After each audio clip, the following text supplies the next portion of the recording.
Bonsoir, bienvenue sur la Libre Antenne, comme tous les soirs, 21h, minuit sur metatv.org. C'est la saison 2 et ce soir, on est avec Nasreddine Boutamina. Bonsoir. Bonsoir. Alors on va dire Nas, hein, tu m'as dit Oui. le petit nom. Bonsoir à tous les métanautes évidemment connectés, Pascal, Vida, Snow, Gawar, Gemlench, Kroos, Giorgio, One Cybernetic, Vladjo, Fai, Astron, Liberty, Antisocial, Cyrine, Jojo, etc. Bienvenue sur la Libre Antenne, bonsoir à la régie évidemment. Et ce soir donc on va aborder, si j'ai envie de dire, on va déconstruire un petit peu certainement encore certains mythes. Hein. Alors pour te présenter, Nas, toi tu as fait des études de biologie médicale, c'est bien Oui, c'est ça. ça. Oui, Donc tu me spécifies en plus que tu avais travaillé dans l'embryologie en plus. Oui, voilà, Hmm. c'est bon, c'est des certificats universitaires. Mais D'ailleurs, sinon, mon domaine d'application, c'est l'immunologie, quoi. c'est l'immunologie, Ouais. voilà, donc spécialiste des sciences. Alors tu as écrit un certain nombre d'ouvrages, hein, très prolifiques, dans laquelle alors comment je peux dire ça, tu reviens, on va dire, aux fondamentaux, c'est-à-dire déjà la science, et tu remets en question un peu l'historiographie moderne, c'est-à-dire officielle, j'ai envie de dire, plutôt que moderne, officielle. Logiciel. C'est-à-dire que on aurait donc une histoire qui nous a été présentée, qui nous a été enseignée depuis, on va dire, très longtemps maintenant, hein, plusieurs siècles, dans laquelle il y aurait des bases qui seraient faussées, qui seraient fausses, qui seraient, ou en tout cas inexactes. Oui, donc, mon cher Patrick, on sait qu'il y a deux sortes d'histoires. Donc, une histoire qui est officielle et une histoire qui est officieuse. L'histoire officielle, c'est celle qui est enseignée, qui est institutionnalisée, qu'on retrouve enseignée dans l'éducation nationale, qu'on apprend à l'école, à l'université, à l'entrée des grandes écoles, etc., quoi.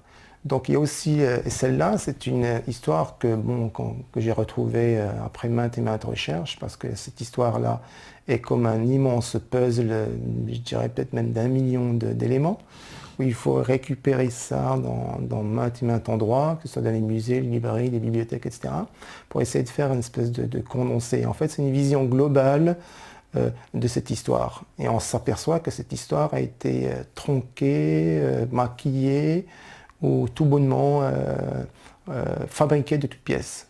Alors d'abord, tu développes une notion que tu as appelée le rétablisme. Alors c'est bien toi le parrain de cette notion, hein, le rétablisme. Moi j'ai trouvé ça génial parce que le rétablisme c'est quoi? C'est on va dire un révisionnisme, mais correct, c'est ça? C'est-à-dire au lieu parce que c'est vrai que le mot révisionniste est taxé est très politisé, on va dire. Le rétablisme, c'est une façon donc on va dire à l'aune des faits scientifiques, de rétablir, comme tu dis dans le livre, qui a pour but de bouleverser un peu toutes les vérités officielles par la science. Tout à fait. Donc le rétablisme, c'est après de très longues périodes de recherche. Et il s'avère que cette expression de rétablisme, il y avait du mot de rétablir. Rétablir quoi? Une vérité. Une vérité, comme je dis, qui a été complètement fabriquée. Fabriquée, on pourra revenir tout à l'heure, dans une certaine période. Et qu'elle soit... en fait, c'est un rétablissement d'une historiographie et d'une histoire qui a été fabriquée à une certaine époque et qui touche pas seulement le domaine des sciences, parce que bon, c'est le sujet actuellement de notre débat, mais ça va au-delà, c'est l'histoire en général, qu'elle soit archéologique, anthropologique ou théologique. C'est ça D'ailleurs, voilà, toi tu remontes très loin parce que tu dis tout est faussé même depuis la préhistoire. En ah, gros, on nous raconte. effectivement, tout est une question de...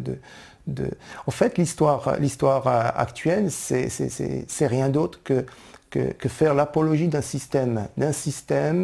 événement, d'un personnage, euh, pour essayer de l'imposer. Donc cette histoire-là, que je traite un peu dans cet ouvrage, qui est un petit ouvrage qu'on appelle le rétablisme, d'après le sujet qui nous intéresse actuellement, ça concerne beaucoup plus les sciences, et sciences exactes, quoi. C'est les sciences, pourquoi les sciences? Parce que ce sont quand même des thèmes qui sont assez, qui peuvent être prouvés justement scientifiquement parce qu'il y a une traçabilité.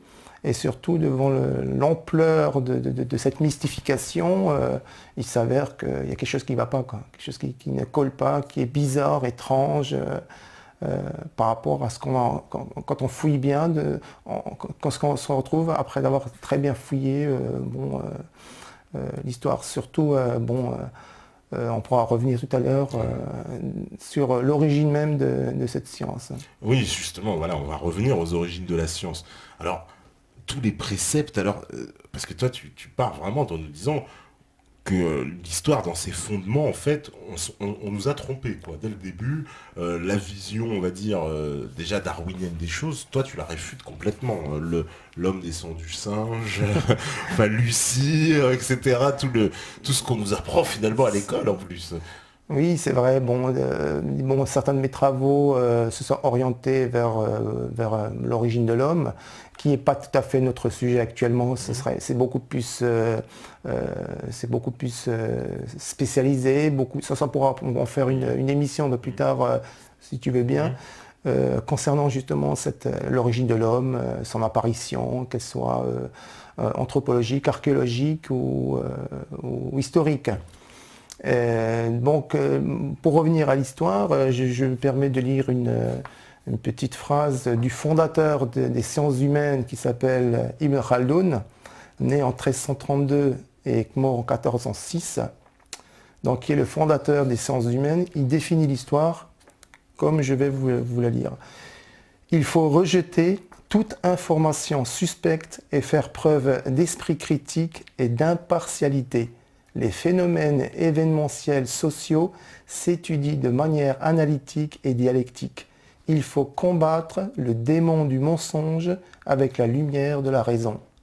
Dans son ouvrage qui s'appelle la Muqaddima ou les prolégomènes, il définit le fondement même de l'essence de l'histoire telle qu'elle doit être, c'est-à-dire l'histoire scientifique, loin des chroniques. Les chroniques ou des historiettes qu'on raconte à la gloire d'un roi, d'un monarque, d'une religion, d'un système, etc., etc. Oui, donc il aborde l'histoire justement en y évacuant l'idéologie. C'est-à-dire qu'on aborde ça de façon scientifique sur les faits. Tout à fait. Oui, ce qui est assez nouveau finalement à l'époque quand même d'aborder l'histoire comme ça, puisque l'histoire a toujours été abordée pour les vainqueurs, on va dire. Ça a été fait pour enjoliver un peu les choses. Tout à fait. C'est vrai que l'histoire, déjà au Moyen-Âge, déjà à l'époque de l'Antiquité, au Moyen-Âge, on ne peut pas appeler ça de l'histoire, c'était des chroniques. C'était en fait la plume du chroniqueur était mise sous la finance de celui qui désirait les chroniques. Donc ici j'ai un petit tableau qui va nous permettre un peu de comprendre cette falsification, cette mystification des sciences. Donc les grandes dates selon l'Occident de l'histoire des sciences. Alors nous avons ici une chronologie qui part de la préhistoire, la pyramide, la fabrication de la pyramide. Les pyramides aussi, qu'on dit qui sont d'origine égyptienne aussi, mais ça fera peut-être encore l'objet d'un autre débat, qui n'ont jamais été construits par les Égyptiens. Malgré, d'accord. Tout à fait, malgré les études, malgré l'égyptologie, mais bon, ça c'est un autre... mais qui les aurait construits? Ça c'est encore peut-être c'est un autre sujet. Restons un peu concentrés dans les sciences. Donc l'astronomie, les historiens remontent la naissance de l'astronomie à moins 2000 avant Jésus-Christ. Et de moins 2000 à pratiquement moins 100, on retrouve la Grèce antique. Donc la Grèce, c'est la grande pourvoyeuse de sciences, de la culture, de la morale, de la démocratie, de la liberté, etc. etc. Et dans cette période grecque, ou gréco-romaine, beaucoup plus grecque, parce que les Romains étaient beaucoup plus attirés vers le martial, tout ce qui est structure militaire, etc. Donc moins, il brillait moins d'un point de vue culturel. Donc on a focalisé, on a bien choisi cette période de la Grèce. Donc il y a des noms que tu dois connaître beaucoup, les Thalès, Pythagore, Euclide, Diophante, Socrate, Platon, etc., etc., qui sont nés dans cette période, entre moins 500 et plus 100. Et comme par enchantement, il y a un problème qui se passe à partir du 8e siècle jusqu'au 16e, il y a un vide intellectuel, un vide culturel. Donc on passe de la Grèce antique à la Renaissance, selon une continuité socio-culturelle entre l'Antiquité gréco-romaine et l'Occident chrétien. On passe de moins 500 à plus 1400, 1500, 16e siècle. C'est le Moyen-Âge, cette période-là. Il y a le Moyen-Âge qui est compris, ensuite on tombe sur la Renaissance. Ouais. La Renaissance qui donnera ensuite, tout de suite après, les siècles des Lumières. Donc dans cette Renaissance, on trouve Galilée, Léonard de Vinci, Tycho Brahe, Copernic, Kepler, qui sont considérés comme les continuateurs scientifiques des Grecs. Des C'est pour ça qu'on dit Renaissance. Parce que voilà, c'est la Renaissance, tout à fait. Donc c'est l'apparition miraculeuse donc, des sciences, des lois, de l'univers, des découvertes scientifiques, de la vie civile, etc. quoi. Et bizarrement, on n'entend pas parler ni de l'Égypte, ni de la Perse, ni de la Phénicie, ni de la Mésopotamie, et ni de la Syrie, comme si ces sociétés beaucoup plus antérieures que la Grèce, beaucoup plus urbanisées, beaucoup plus civilisées, n'ont jamais existé, d'un point de vue culturel. À croire qu'ils pratiquaient la cueillette, la chasse et la pêche. Parce qu'on focalise toute l'Europe, qu'on appelle l'européocentrisme, est basée sur la Grèce antique. Donc effectivement, on oublie cette filiation avec les autres cultures. Mais est-ce que c'est pas valable aussi pour l'Afrique, puisque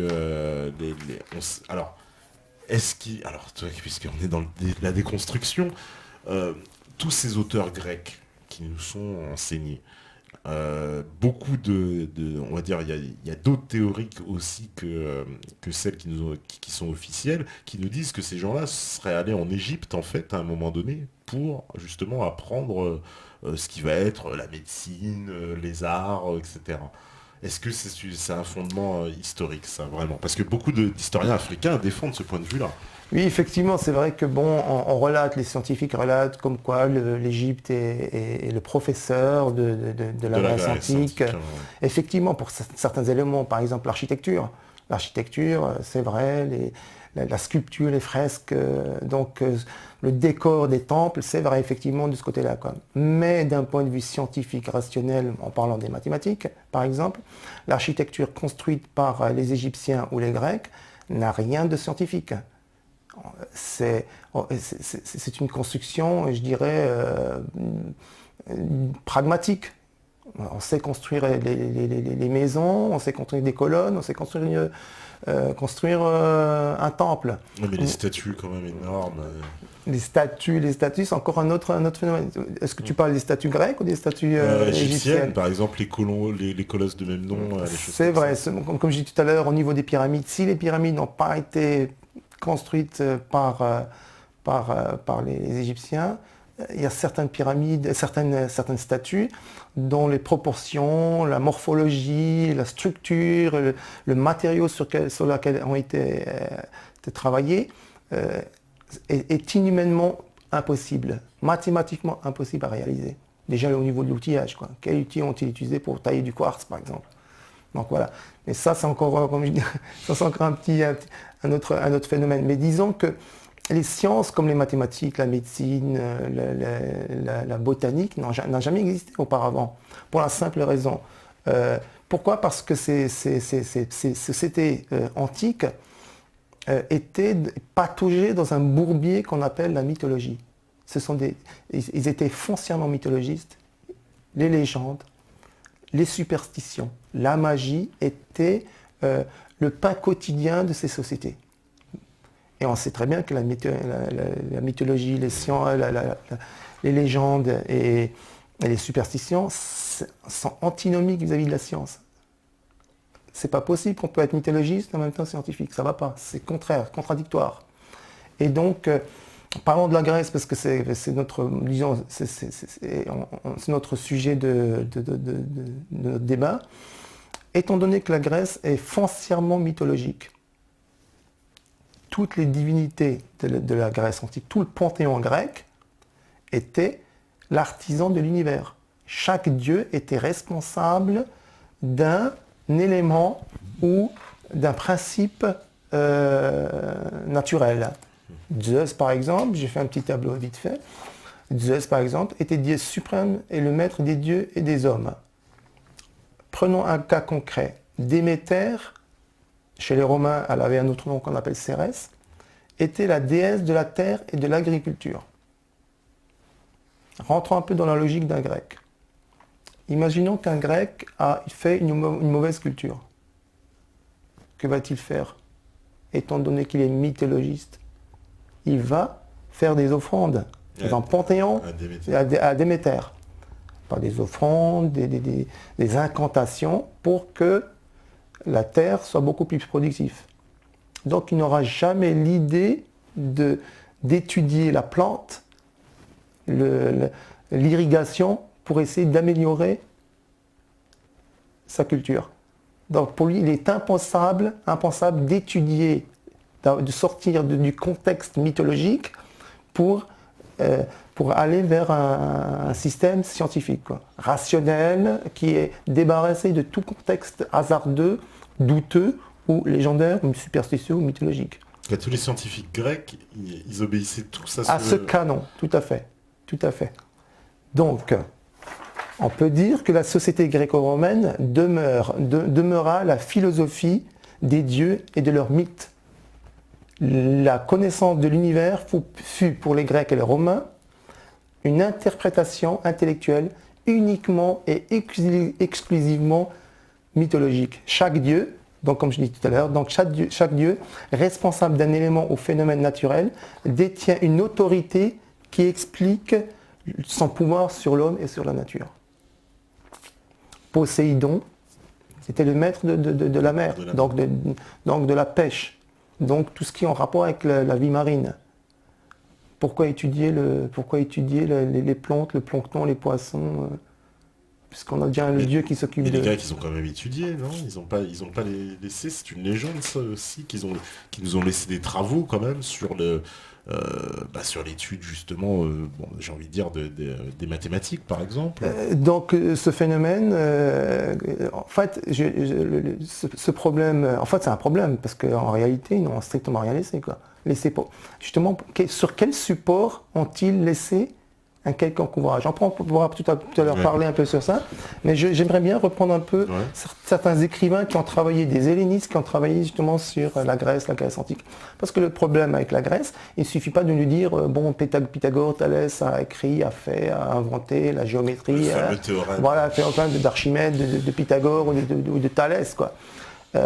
Ce que j'ai fait, c'est ce qu'on a appris à l'école, à l'université, etc. Ce qui m'a je trouvais un peu bizarre, que justement, ils ont trop fait, ces Grecs. Ils ont trop créé, quoi. Et qu'ont-ils laissé entre-temps, quoi? 500 avant Jésus-Christ, normalement, ils auraient dû laisser des traces, quelque chose qui est palpable, qui a fait preuve que ce qu'ils ont créé a persisté, a resté, quoi. Et on s'avère, donc, l'idéal, c'est d'aller décortiquer la Grèce antique. Qu'est-ce que c'est un grec? J'ai trouvé, par exemple, Albert Ruffin, dans La superstition à travers les âges, disait, dans son ouvrage qui s'appelle La superstition à travers les âges, à Cranon, c'est une contrée en Grèce, partant de sécheresse, on promenait une amphore sur un chariot pour inciter la pluie à tomber. Les célèbres philosophes conseillaient, par exemple, si en rêvant on avait vu des étoiles, il fallait tourner en rond. Si c'était la lune, de courir en long. Si c'était le soleil, de courir tout en long qu'en rond. J'en ai encore quelques-uns là-dessus. Ça, ce sont des choses qu'on ne va pas nous révéler, quoi. Albert Bonnard disait dans la civilisation grecque, et ça c'est très important au niveau de la physique et de la mécanique, l'esclavage ne se contentait pas de rendre inutile l'invention des moyens mécaniques de production. L'esclavage avait tendance à freiner les recherches scientifiques qui aurait permis la création des machines. C'est dire qu'il fait obstacle au développement même de la science. Elle s'est enfermée dans les spéculations théoriques et le résultat, pour ce qui est du progrès, restait le même. Les inventions mécaniques ne se développèrent donc jamais en Grèce parce qu'on disposait d'esclaves. Faute d'être stimulé par la nécessité de rechercher et de développer les moyens mécaniques de production que l'esclavage remplaçait, la science grecque n'est jamais née. Pourquoi faire de la mécanique? Pourquoi faire de la recherche de la physique ou des mathématiques pour essayer d'améliorer le confort de l'homme s'il y avait les esclaves qui étaient là pour y parvenir, quoi. Donc il y a un petit... Oui, donc on n'avait pas besoin de lancer, on va dire, de projet industriel, etc. ou de mécanique. Ouais. Absolument pas, quoi. Donc on a encore des cas, hein, Jean Hirsch qui déclare aussi dans son ouvrage Le Moyen-Âge une imposture, mais j'aimerais bien juste entrer dans ce phénomène de science. On parle beaucoup de médecine, dans mon domaine on parlait de la médecine. Quand on parle de médecine, on parle d'Hippocrate, de Galien. Donc j'aimerais bien parler juste le cas de la médecine en Grèce. D'ailleurs, le serment d'Hippocrate qui est toujours juré. Serment d'Hippocrate qui n'est en réalité pas le serment d'Hippocrate, c'est le serment d'Avicenne, de Ibn Sina, quoi. Et bon, on pourra encore en parler. Jean-Marie Gardaya souligne, en parlant de la médecine, les Grecs étaient profondément superstitieux et innombrables sans les superstitions relatives à la santé et à la maladie. Innombrables les dévotions et les pratiques chassant la maladie grâce à une intervention surnaturelle. Donc en fait, c'était quoi? C'est de la magie en fait qui faisait un peu Exactement. Ce qu'on appellerait de la magie aujourd'hui. Tout à fait. Le chamanisme, le sorcier en Afrique, le chamanisme en Asie, en Amérique du Sud, les prêtres qui font des incantations au nom de Jésus, etc., qui est un héritage grec, tout ça n'a rien en relation avec la médecine d'un point de vue scientifique, qui est l'observation, l'analyse et la reproduction à l'infini d'un fait scientifique. Je te cite encore un autre. Dumesnil écrit dans l'Histoire illustre de la médecine, l'Olympe regorge de divinités guérisseuses. Igéa, c'est-à-dire Igi, est la déesse de la santé. Péon, le médecin des dieux. Diane Artémis, déesse des vierges, invoquée pour guérir les enfants. La déesse Eilitis Héra, confondue chez les Romains avec Junon et Géry, déesse de l'accouchement des femmes et des enfants. Ajoutons encore la déesse Aphrodite pour la sexualité et enfin Asclépios ou Esculape qui incarne la médecine.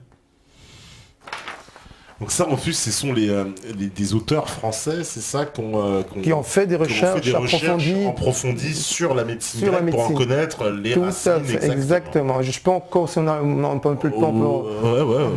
vas-y, t'en as encore pas mal, c'est ce que je vois. Dis donc. C'est pour te montrer que bon, ce que j'affirme n'est pas quelque chose que je suis seul à dire. Oui, voilà. Albert Ruffin explique, à Épidore, Esculape guérissait par des songes divins. En médecine pour les Grecs, d'une façon générale, la croyance voulait que chaque signe zodiacal menaçât la partie du corps qu'il gouvernait. Il existait des jours indifférents et des jours critiques dans le cours des maladies à cause de ces influences planétaires. Ils attachaient d'ailleurs une importance considérable au chiffre 7. Les Grecs nommaient Séléniaque, donc Séléné la lune, pour tous ceux qui étaient atteints de maladies mentales ou nerveuses. Les éolites avaient des pouvoirs surnaturels et donc capables de soigner les maladies. L'influence des astres, donc des dieux, sur les pierres devait être codifiée par les lapidaires grecs. Donc là, quand on regarde un peu des images ou des fresques du Moyen-Âge, on trouve toujours le roi avec une couronne et des émeraudes. Oui. C'est en relation avec ceci. Donc les pierres qu'ils mettaient pour guérir au cas pour empêcher certains troubles psychiatriques ou des talismans en fait. Donc en fait, d'accord, oui, c'est ça. On est vraiment dans le domaine chamanique, un peu magique. Encore une ou deux. Donc Boyance, un autre historien, le culte des muses chez les philosophes grecs, les orphistes, c'est-à-dire les adeptes de l'Orphée, dieu de la musique, comme les pythagoriciens, prétendaient par toutes sortes de conjurations et de moyens magiques guérir les maladies, asservir les dieux et la volonté du suppliant. Le médecin, versé dans les arts magiques, Le prêtre purificateur et les orphiques, s'inspirant de ce modèle, exerçaient leur activité dans tous les domaines. D'accord. Un étudiant en médecine qui préparait sa thèse, Jean-Bernard Boulet, en 1804, dans sa thèse de docteur en médecine à la faculté de Paris, nia catégoriquement l'existence du personnage Hippocrate. Ah, pour lui, Hippocrate, c'est une légende. C'est carrément. une légende, il n'a jamais existé. C'est ça. Un dernier petit... Après, on rentre dans la médecine grecque. Qu'est-ce que la médecine grecque? La thérapie, la thérapeutique grecque. Comment les Grecs soignaient leur conception de la médecine? Thérapie, un mot grec aussi en plus. En plus, voilà, c'est ça. Donc, là, il y a une petite liste, Oui. qui va donner un peu, c'est juste 2 ou 3 petites pages, mais on ne va pas tout prendre, encore quelques-unes, qui a été mise en avant par Jean-Bernard Mousson-Lanoz, qui était un médecin, un historien, établit un inventaire de ces traditions et superstitions qui constituent la médecine grecque. La médecine grecque, c'est une tradition, c'est une superstition, il n'y a rien de scientifique. Puisque la médecine est d'origine sacrée, sa pratique devait nécessairement passer dans les temples. Le prêtre apparaissait comme l'émanation d'un dieu. Par ses fonctions, il se trouvait appelé à exercer la médecine. C'est un phénomène commun à toutes les anciennes formules religieuses. En fait, c'était plus des prêtres que des véritables médecins, c'est ça que tu es en train de nous dire. Parce que dans l'Antiquité, les Égyptiens, les Perses, les Assyriens, les Mésopotamiens, les Phéniciens, les Grecs, les Romains, les sociétés africaines, asiatiques et sud-américaines pratiquaient exactement la même chose. La médecine était d'ordre religieuse, magique, superstitieuse et légendaire. Il n'y a rien de scientifique. Et là, je te permets de lire un petit peu, comme tu as une belle voix, certains remèdes grecs. Alors certains remèdes grecs. Alors on va en Tu peux prendre... en choisir quelques-uns et puis tu peux aller... Ah bah là, je vais en prendre certains polémiques. Menstrue en retard, par exemple. Appliquer une araignée contre le sexe de la patiente. Bon, j'avoue rester un peu pantois devant ça. Alors, on me dit par exemple fièvre. Voilà, chose classique. Hein. Placer une grenouille dans la poche du fiévreux. Tenir du lard salé entre les doigts. Ça, c'est... D'accord. Alors, la déficience mentale. Ah, ça c'est le top. C'est pas mal. On va donner la recette à certains. Alors, placer la tête d'un individu intelligent contre la tête du malade. Ah. Là, j'avoue que ça, c'est la... Et donc ça, c'est la médecine grecque. Médecine grecque. C'est-à-dire quand on avait défini que quelqu'un était déficient mentalement, le remède, c'est on lui dit, bon bah toi, t'es un mec intelligent, tu vas aller placer ta tête... À côté de celui qui est déficient mental et... Alors là, j'en vois une qui me paraît, d'un point de vue médical, carie dentaire, appliquer une dent de mort contre la dent cariée. On provoque une double infection, j'ai envie de dire, parce que la dent du mort sur la carie, c'est toute la bouche qui s'infecte, quoi, d'un coup. Enfin. Pour une insomnie, par exemple, l'insomnie, c'est intéressant. Alors l'insomnie, voilà, un mal dont beaucoup souffrent, attacher une truie dans le lit du malade. Ça, c'est la médecine grecque. Ça, c'est la médecine grecque. Ça, c'est ce qu'on nous a toujours caché. La réalité, c'est ça. Parce que ce sont des pratiques qui étaient très d'usage courant dans l'Antiquité. Et les Grecs, je ne vois pas pourquoi, se passeraient de ce genre de pratiques alors que d'autres le faisaient exactement. Quoi. Les Égyptiens le faisaient exactement parce qu'on a trouvé dans le livre des morts certains remèdes pour guérir certaines maladies. Parce que, mon cher Patrick, la médecine de l'époque n'était pas scientifique. C'était que de la magie et de la superstition, et rien d'autre, quoi. Si tu veux, il y en a encore quelques-uns. Il y en a encore quelques-uns, alors ils sont assez énormes. Alors, on me dit par exemple une hémorragie. Voilà, donc juste pour te dire une petite... Ça, c'est la médecine grecque. Ça, c'est la médecine. En parallèle, la médecine musulmane qui est apparue à partir du 9e siècle. Et tu verras la différence. Donc il y a deux façon de traiter, une façon grecque et la façon musulmane. Quand je dis musulmane, ce sont des pères fondateurs comme Avicenne, comme Averroès, comme Rhazès, comme eux, eux ont mis au point des remèdes. Par exemple, tu peux en par dire. exemple, on peut voir une hémorragie, donc ça c'est un classique, en plus surtout qu'il y a des guerres ou quoi. Donc cautérisation au fer rouge. Donc en gros, on brûle tout, quoi. Tout à fait, voilà. Tout est brûlé. Alors que dans la médecine musulmane, tu dis ligature des vaisseaux. Ouais. Ce qui semble être plus proche de la médecine moderne. C'est-à-dire qu'une hémorragie, oui, on ligature les vaisseaux, du coup on empêche le sang de s'écouler. Tout à fait, tout à Donc fait. c'est très très moderne. Tout à fait. La cataracte, par exemple. Ah bah la cataracte. Alors, cataracte, problème aux yeux. Alors, dans la médecine grecque, application de l'œil droit de la grenouille et du serpent sur l'œil infecté. Déjà, il faut se mettre une grenouille et un serpent dans l'œil. Alors que pour la médecine musulmane, on me dit résorption totale par une aiguille creuse. Tout à fait. Un des fondateurs de l'ophtalmologie, qui s'appelle Al-Mawsili, a découvert, a mis au point des opérations de la cataracte par ponction à l'aiguille creuse, sous anesthésie locale, à base de hashish, donc il le faisait de par pratique courante. Oui, l'anesthésie. Anesthésie Anesthésie locale. qui a été, alors ça pour le coup, c'est quand même admis, c'est la médecine musulmane qui a ramené l'anesthésie. Ça, Tout à fait. et avant, il n'y avait pas d'anesthésie. Ouais, non, absolument pas. C'était au fer blanc. Voilà, et puis il me semble que dans la médecine musulmane, Tout voilà, à on fait. utilisait certains opiacés ou le Ouais, hashish tout à fait, pour tout à fait. À endormir. base de gentiane Voilà. et de jus, c'est ça.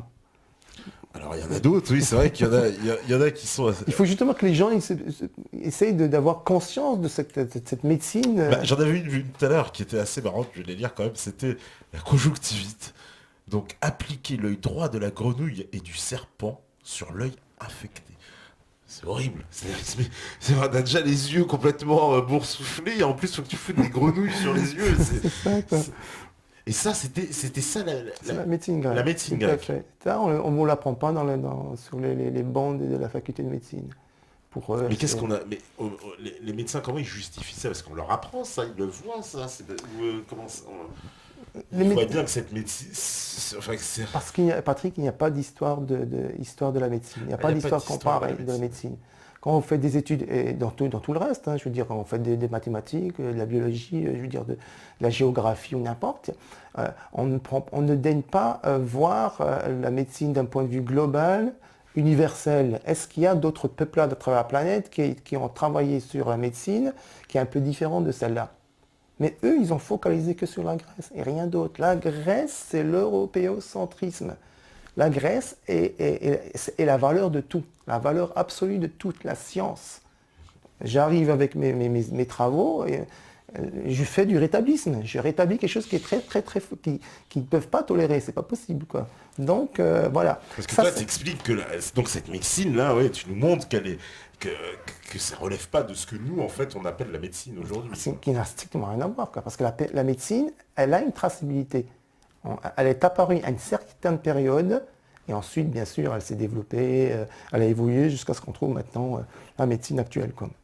IRM, opération à cœur ouvert, mais c'est un progrès qui est apparu à une certaine période précise, mais qui n'a aucun lien ni aucun rapport avec la Grèce antique. On parle toujours de Galien, d'Hippocrate, il a écrit un livre, en parlant par exemple même de Platon, Platon le Timée, l'éthique de Socrate.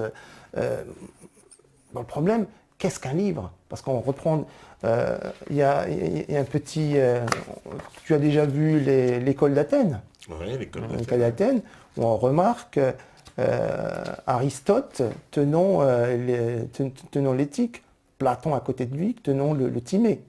Un peu plus loin, Pythagore qui est en train d'écrire sur un livre.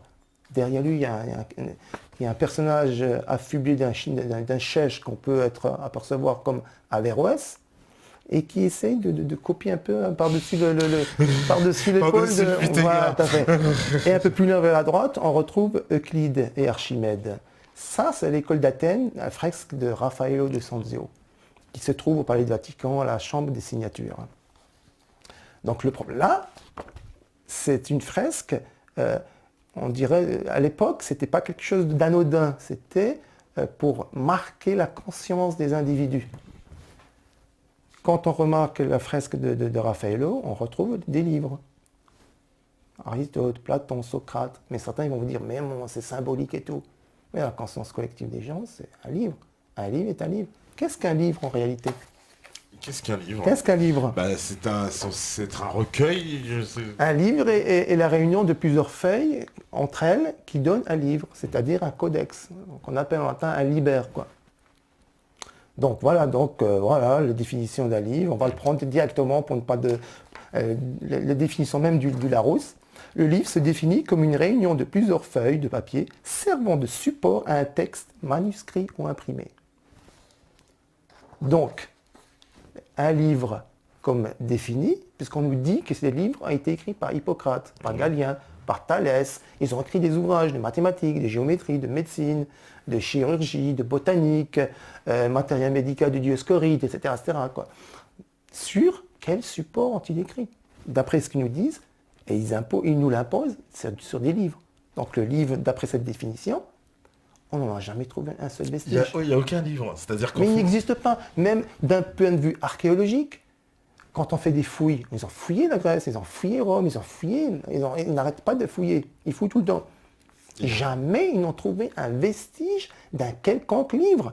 Imagine ce bouquin du rétablisme, je le jette dans une cave, et je reviens 500 ans plus tard, je trouve, même s'il est dans un état déplorable, je trouve un peu, au moins la forme d'un livre, quoi. Je veux dire, un fragment d'un livre. Tiens, il ressemble à un livre. Fut un temps, c'était un livre. On voit que c'est un codex carré, voilà, rectangulaire, c'est un livre. Donc voilà. Aucun vestige, aucune fouille archéologique n'a jamais retrouvé. Rien du tout. Mais quoi, on a trouvé des textes quand même, non? C'est quoi ce texte? Sur quel support ont été faits ces textes? Il y a des textes qu'on trouve. Quels sont les supports d'écriture de l'époque de l'Antiquité?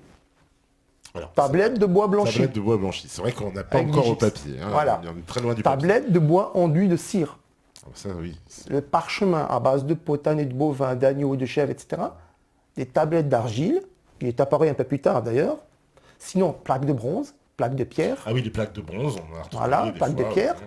Le papyrus, papyrus, ils ne pouvaient pas trop le commercialiser parce que c'est une entreprise d'État.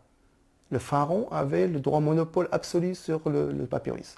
Donc la fabrication du papyrus servait à l'administration égyptienne et à la prêtrise, c'est-à-dire tout ce qui est acte religieux. C'était ça à quoi servait le papyrus. Donc les Grecs n'avaient pas accès au papyrus. En plus, la commercialisation du papyrus était très très très contrôlée parce qu'elle était très chère déjà pour fabriquer le papyrus. Et comme c'est un monopole d'État, donc ils ne pouvaient pas le... Et ceux qui arrivaient à en avoir, ça coûtait tellement cher qu'on ne pouvait pas écrire on ne pouvait pas s'en servir.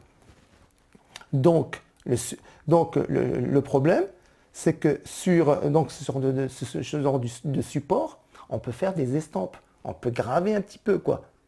Mais il est impossible d'écrire un typé de 300, 400 pages actuelles. Imagine-toi un peu la quantité de pierres, si c'est ceux de la pierre, de bronze, ceux de bronze, des omoplates, voilà, tout à fait, ou de parchemin, etc. Impossible. Peut-être pour une estampe, pour une gravure, on peut. Peut-être la pierre de Rosette, on l'a retrouvée. Donc elle est au British Museum. Donc on peut trouver un petit peu de l'égyptien, un peu de grec, un peu mais ça reste toujours très très limité, quoi. C'était un petit texte, mais il est impossible d'écrire de longs textes. On peut faire de longs textes, par exemple, sur du papyrus, qu'on essaie de mettre sur un parchemin. Sur du parchemin, peut-être.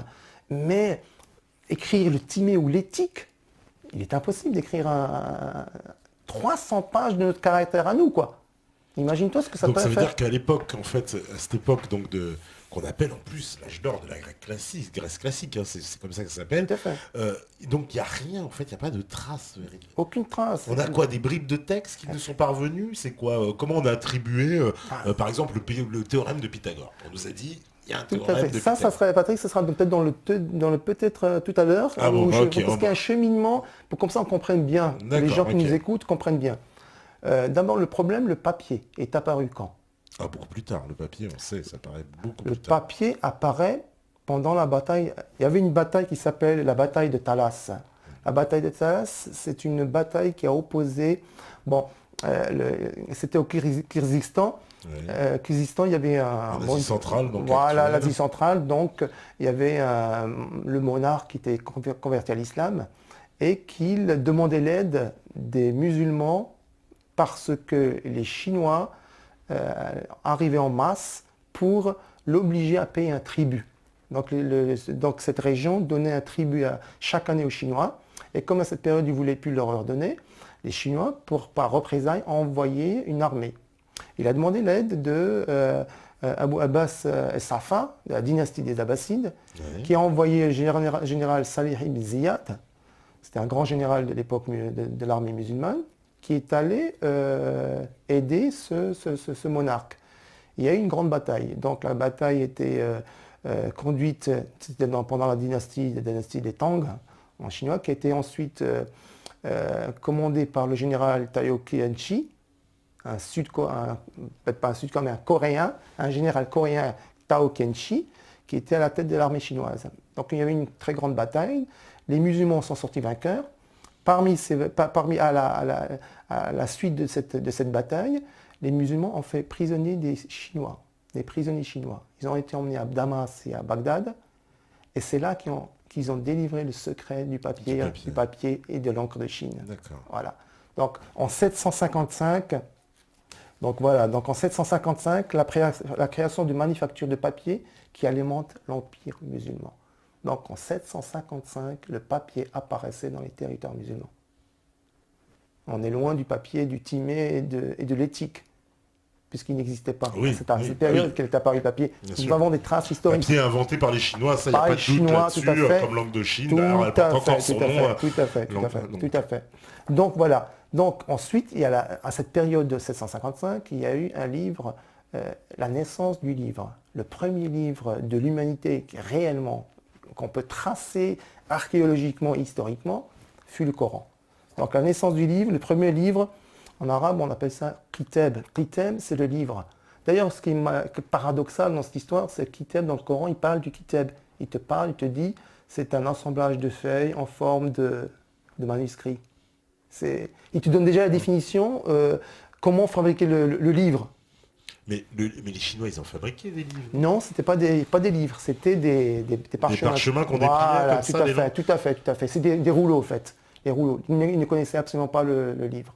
Ils ne savaient pas ce que c'était, le livre. Donc, le premier livre, bon, Kitab, les Latins l'ont nommé Codex ou Liber. Liber en latin veut dire livre. Le premier livre de l'histoire, au sens étymologique du terme, fut le Coran. Donc, il se propage par ce moyen le plus rapidement. Aux quatre coins du monde, il est arrivé, est parti pratiquement, que ce soit en Afrique noire, en Afrique du Nord, en Asie, etc., par un moyen. Pourquoi? Parce que déjà au IXe siècle, les musulmans utilisaient l'impression xylographique, c'est-à-dire une impression, on commence à être déjà dans l'imprimerie. Au lieu que ce soit une imprimerie de type mobile comme celui de Gutenberg, c'était une imprimerie de type fixe. On gravait le texte sur du bois, qu'on passait ensuite les feuilles de papier qui étaient fabriquées, et ensuite on fabriquait le Coran. Dans ce contexte-là, le Coran était monoscript, c'est-à-dire que c'était le même Coran pour tout l'empire musulman, puisqu'il sortait de la même fabrique. Voilà. Donc, c'est le système qu'on a. Donc tu veux dire qu'on faisait comme une espèce de plaque sur laquelle était On gravé voilà, tout à fait, les du texte. caractères et on Voilà, imprimait on comme ça imprimait le chaque papier. feuille. Tout à fait. Et on formait le livre. D'accord, tandis que l'imprimerie Gutenberg, c'était, tu veux dire, les lettres qui Tout à échangeaient, fait. etc. Voilà, on appelle ça l'imprimerie mobile. quoi. D'accord. Donc ensuite, la technique du fabricage. Non seulement les Chinois, ils ont légué le secret du papier, mais ce papier n'était pas tout à fait intéressant d'un point de vue livresque. Tu vois, c'était un papier rudimentaire, pas terrible. Donc les musulmans l'ont perfectionné. Dès le milieu du 8e siècle, en 755, à Bagdad et à Damas, la pâte est coulée sur des formes et des vergures qu'on appelle un filigrane laissé sur le papier verger, c'est-à-dire le papier présentant un filigrane rectiligne, visible sur les feuilles de papier, attestant de l'emploi des châssis. Donc le papier ainsi produit était faiblement compact et raboteux. Avant de le coller et de le lisser, il est traité par un enduit, une sorte de gelée composée d'amidon de farine qui, en remplissant les pores, celui-ci rendait le papier compact et en blanchissait la surface. Puis, la feuille, ajustée sur une table, est polie à l'aide d'une pierre dure, puis collée à la colle d'amidon en imbibant la feuille dans une solution. Ça, c'était le papier fabrication type Damas ou Bagdad, qui est supérieur et beaucoup plus résistant que celui du papier que les Chinois ont légué, le secret. L'encre, c'est pareil. L'encre des Chinois est un peu différent de ce que... Parce qu'entre-temps, les musulmans, quand ils avaient le papier et l'encre, ils l'ont perfectionné parce qu'ils avaient un usage beaucoup plus intense et beaucoup plus... qui demandait beaucoup plus de manipulation mécanique. L'encre est une substance fortement teintée, généralement noire, ça on le sait, hein. Donc qui sert à marquer le support, papier, texte, etc. Donc les premières encres, tant en Chine, en Orient en général, qu'au Proche et Moyen-Orient, puis en Europe, sont toutes à base de noir de fumée. Vous voyez, les Chinois en train de faire ces calligraphies, donc c'est à base de noir de fumée, lié par de la gomme laque, ou laquée. Okay. Donc une grande innovation est l'encre au fer, créée par les musulmans à partir du 9e siècle, avec ses 3 ingrédients de base: noix de Galles, sulfate de fer ou de cuivre, gomme laquée. Ces derniers l'introduisirent en Occident au 9e siècle. Ce sera la seule à permettre l'usage des plumes d'oiseaux pour l'écriture. Tandis qu'en Extrême-Orient, la tradition de l'encre noire de fumée se perpétue avec l'usage du pinceau. L'évolution majeure réside donc dans l'emploi de colle plutôt que de gomme. Donc l'encre au fer, dès qu'elle se fixe sur le papier, le temps n'a plus d'effet sur elle. Ses nuances et son éclat défient les siècles, voire les millénaires. Dans ces cas, le papier doit bien sûr lui aussi être de grande qualité. Et là, je vais te montrer juste une... Ah oui, parce que, alors juste pour expliquer, l'encre chinoise, la première encre, donc à base de charbon de bois, en fait, elle ne tient pas dans la longueur. Elle s'efface un peu, parce qu'en fait, c'est comme si c'est du charbon de bois avec lequel on écrit. Voilà, juste fixé un peu par de la laque. Et fixé par une sorte de laque. Tout à fait, exactement. Là, je vais juste me permettre de te montrer juste un petit exemple de ce que, si j'arrive à le retrouver, tu peux, voilà, je vais essayer de le retrouver. Ah voilà,